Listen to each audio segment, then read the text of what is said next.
भगवान श्री कृष्ण का जन्म कंस का वध कर समस्त पृथ्वी लोक को उसके अत्याचारों से मुक्त कराने हेतु हुआ था। किशोरावस्था में ही वह गोकुल से मथुरा आ गए तथा दुष्ट कंस का वध किया। कंस की मृत्यु से दुखी उसके श्वसुर जरासंध ने एक विशाल सेना लेकर मथुरा पर आक्रमण कर दिया। इस आक्रमण में उसके साथ शिशुपाल और काल्यवन जैसे शक्तिशाली राजा भी शामिल थे। जल्दी ही सेना मथुरा जा पहुंची और मथुरा की राजसभा में कृष्ण तथा बलराम को सेना को सौंपने का संदेश भेजा गया। इस युद्ध को टालने तथा मथुरा के निर्दोष नागरिकों को बचाने के लिए कृष्ण ने रातों रात वहां से सैकड़ों किलोमीटर दूर समुद्र में एक नई नगरी द्वारिका का निर्माण करवाया। अपनी माया से उन्होंने समस्त नागरिकों, उनके पशुओं तथा संपत्ति को नींद में ही नई नगरी में पहुंचा दिया। अगले दिन सूर्योदय के समय कृष्ण तथा बलराम जरासंध की सेना के सामने जा पहुंचे और उसे लड़ने के लिए चुनौती दी।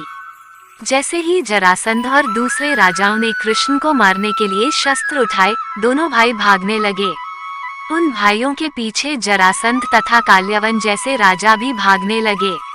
कुछ ही देर में दोनों भाई बहुत आगे निकल गए और उनके पीछे केवल मात्र काल्यवन रह गया। उसे देवताओं ने वरदान दिया था कि उसकी हत्या किसी अस्त्र या शस्त्र से नहीं होगी। ऐसे में वह निर्भीक था और लगातार कृष्ण का पीछा करते करते एक गुफा में जा पहुंचा। गुफा में राजा मुचुकुंद सो रहे थे, जिन्हें इंद्रदेव ने वरदान दिया था कि जो भी उन्हें उठाएगा वह उनके देखते ही जलकर भस्म हो जाएगा। वहां पहुंचकर कृष्ण ने सोए हुए मुचुकुंद पर अपना पीताम्बर डाल दिया और स्वयं छिप गए। काल्यवन भी वहां जा पहुंचा और सोए हुए राजा मुचुकुंद पर पीताम्बर देख उन्हें ही कृष्ण समझ बैठा। उसने मुचुकुंद को उठाने के लिए लात मारी, जिसके कारण उनकी निद्रा खुल गई और उनके देखते ही काल्यवन वहीं पर जलकर भस्म हो गया। तत्पश्चात कृष्ण ने राजा मुचुकुंद को अपने चतुर्भुज स्वरूप में दर्शन दिए और उन्हें मोक्ष पाने का वरदान दिया।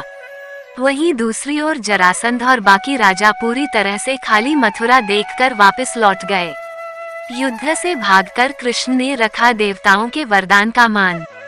कृष्ण चाहते तो स्वयं भी काल्यवन और अन्य अधर्मी राजाओं का वध कर सकते थे, परंतु देवताओं के दिए वरदान का मान रखने के लिए ही उन्होंने काल्यवन को राजा मुचुकुंद के हाथों मरवाया।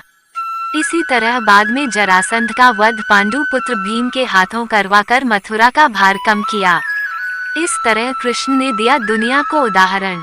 इस कहानी के बाद कृष्ण के नाम के साथ हमेशा के लिए रणछोड़ जोड़ दिया। कृष्ण की इस कहानी से सीख मिलती है कि अनावश्यक ताकत का प्रदर्शन नहीं कर बुद्धि बल से काम लेना चाहिए। इस तरह हम अपनी शक्ति को खर्च होने से रोक सकते हैं और बड़े से बड़े संकट का भी सामना कर सकते हैं।